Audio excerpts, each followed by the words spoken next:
পুনরুত্থানকালের তৃতীয় রবিবার।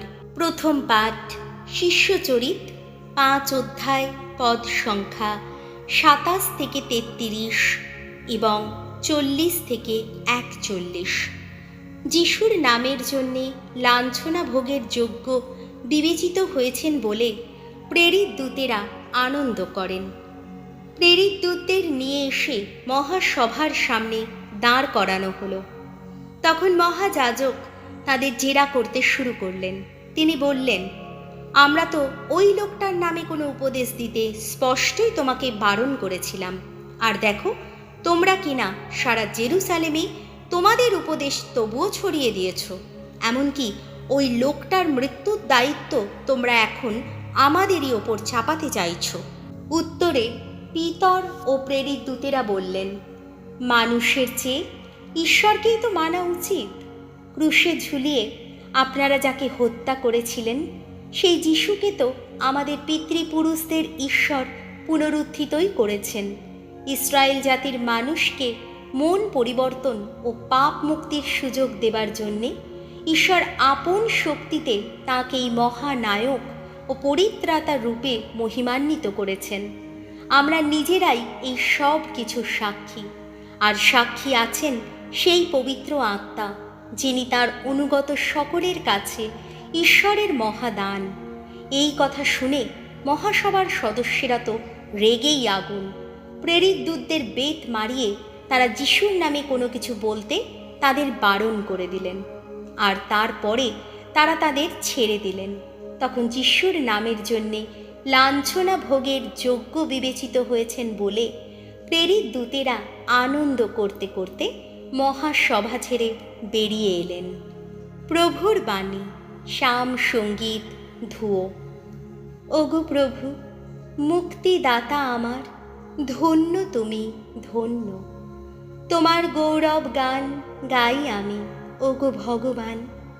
সর্বনাশের গভীর থেকে তুমি তুলে এনেছ আমায়।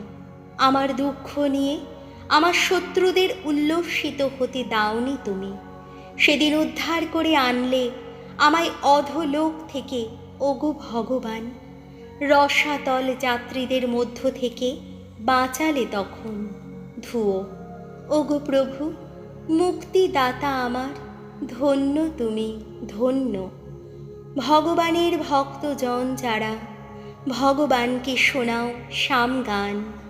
তাঁর পুণ্য নামটির গুণগান করো।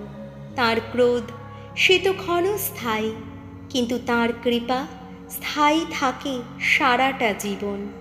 সন্ধ্যায় অশ্রুজল, শুধু অশ্রুজল, আনন্দের কলরোল, উষার উদয়, ধুয়ো। ওগো প্রভু, মুক্তিদাতা আমার, ধন্য তুমি, ধন্য। আমার বিলাপ, আহা, পরিণত করেছ তুমি নৃত্যের পুলকে। শোকের বসন খুলে নিয়ে আমায় পরালে তুমি আনন্দ মেখলা। তাই আমার অন্তর অবিরত গেয়ে চলবে তোমার প্রশস্তি গান। চিরদিন গাইব আমি তোমার গুণগান, ওগো ভগবান, ঈশ্বর আমার, ধুয়ো। ওগো প্রভু, মুক্তিদাতা আমার, ধন্য তুমি, ধন্য। দ্বিতীয় পাঠ প্রত্যাদেশ গ্রন্থ 5 অধ্যায়, পদ সংখ্যা 11 থেকে 14। যার আত্মবলিদানে মানুষ পরিত্রাণ পেয়েছে, সেই অনন্য মেষ শাবকের স্বর্গীয় মহিমা। একদিন আমি, যোহন, এক দিব্য দর্শন পেয়েছিলাম। এমন সময় আমি শুনতে পেলাম সিংহাসনটির এবং প্রাণীদের ও প্রবীণদের চারপাশে দাঁড়িয়ে থাকা বহু স্বর্গদূতের মিলিত কণ্ঠস্বর। সংখ্যায় তাঁরা ছিলেন লক্ষ লক্ষ, কোটি কোটি। তারা উদাত্ত কণ্ঠে বলছিলেন, যাকে বলিরূপে বধ করা হয়েছে, মেষ শাবক যিনি, সত্যিই তো সমস্ত শক্তি ও সম্পদ, প্রজ্ঞা ও পরাক্রম, সম্মান, মহিমা ও স্তুতি পাবারই যোগ্য তিনি। তারপর আমি শুনতে পেলাম, কি স্বর্গে, কি পৃথিবীর বুকে, কি পৃথিবীর নিচে, কি সমুদ্রের গভীরে, জগৎ সৃষ্টির সব কিছুই যেখানে যা কিছু আছে সব কিছুই সমস্বরে বলে উঠল, সিংহাসনে যিনি বসে আছেন তাঁর উদ্দেশ্যে এবং মেষ শাবক যিনি তাঁরও উদ্দেশ্যে চিরদিন চিরকাল ধ্বনিত হোক স্তুতি গান, সম্মান, মহিমা ও ক্ষমতার গান। চারটি প্রাণী তখন বলে উঠল, আহা, তাই হোক, এবং প্রবীণেরা ভূমিষ্ঠ হয়ে প্রণাম জানালেন। প্রভুর বাণী। বাণী বন্দনা। জয় মৃত্যুঞ্জয়, জয় তোমারই জয়। বিশ্বের স্রষ্টা যিনি, মানুষের মুক্তিদাতা যিনি, শোনো, সকলেই শোনো, বেঁচে উঠেছেন তিনি। জয় মৃত্যুঞ্জয়, জয় তোমারই জয়। যোহন রচিত মঙ্গল সমাচার। সম্পূর্ণ পাঠ 21 অধ্যায়, পদ সংখ্যা 1 থেকে 19 এবং সংক্ষিপ্ত পাঠ 21 অধ্যায়, পদ সংখ্যা 1 থেকে 14। গালিলিয়া সাগরের তীরে কয়েকজন শিষ্যের কাছে পুনরুত্থিত যিশুর দর্শন দান। পুনরুত্থানের পরে যিশু শিষ্যদের কাছে আবার দেখা দিয়েছিলেন, এবার টাইবেরিয়াস সাগরের তীরে। তিনি এবার দেখা দিয়েছিলেন এইভাবেই: সিমন পিতর, যমজ নামে পরিচিত থমাস, গালিলিয়ার কানা নগরের নাথানায়েল, জেবেদের 2 ছেলে এবং যিশুর আরও 2জন শিষ্য তখন সকলেই একসঙ্গে ছিলেন। সিমন পিতর তাদের বললেন, আমি মাছ ধরতে যাচ্ছি। অন্যেরা বললেন, চলো, আমরাও তোমার সঙ্গে যাব। তারা তখন বেরিয়ে নৌকোয় গিয়ে উঠলেন, কিন্তু সেই রাতে তারা কিছুই ধরতে পারলেন না। তখন সবে ভোর হয়েছে। এমন সময় দেখা গেল সাগর তীরে দাঁড়িয়ে আছেন স্বয়ং যিশু। তবে তিনি যে যিশু শিষ্যেরা তা বুঝতে পারলেন না। যিশু তাদের বললেন, ছেলেরা, তোমরা কি মাছ ধরেছ কিছু?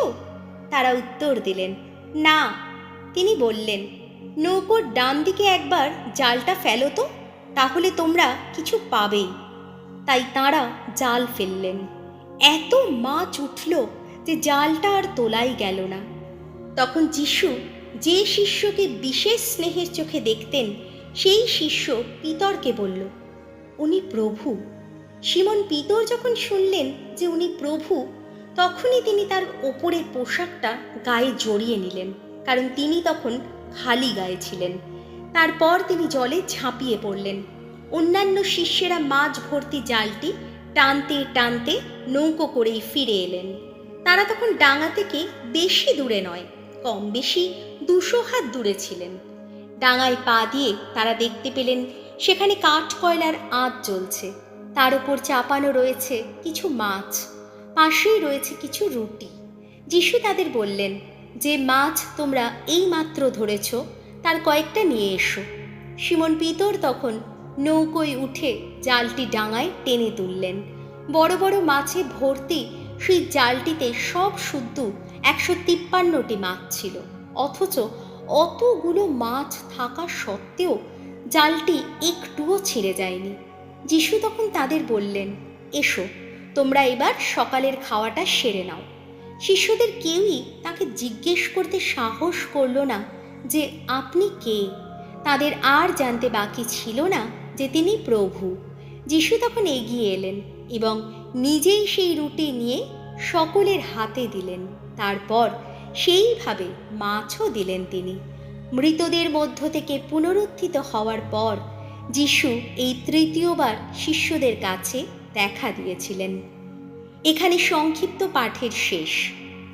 সেদিন তাদের ওই সকালের খাওয়াটা শেষ হওয়ার পর যিশু সিমন পিতরকে জিজ্ঞেস করলেন, যোহনের ছেলে সিমন, তুমি কি আমাকে ওদের চেয়ে বেশি ভালোবাসো?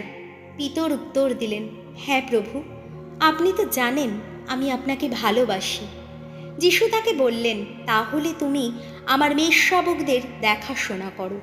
তারপর দ্বিতীয়বার তিনি পিতরকে একই কথা জিজ্ঞেস করলেন, যোহনের ছেলে সিমন, তুমি কি আমাকে ভালোবাসো?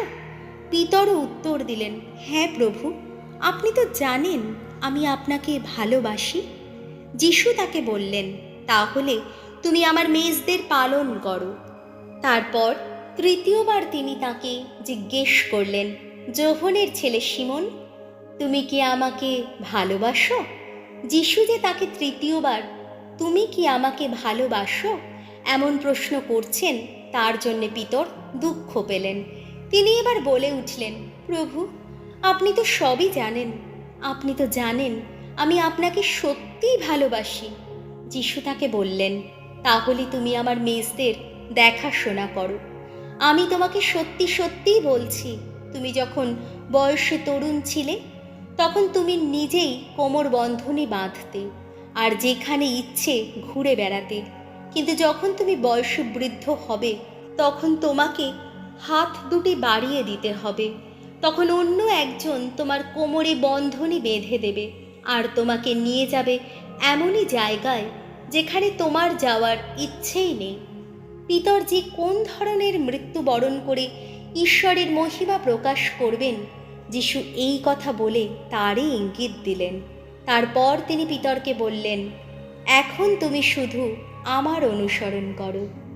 প্রভু যিশুর মঙ্গল সমাচার।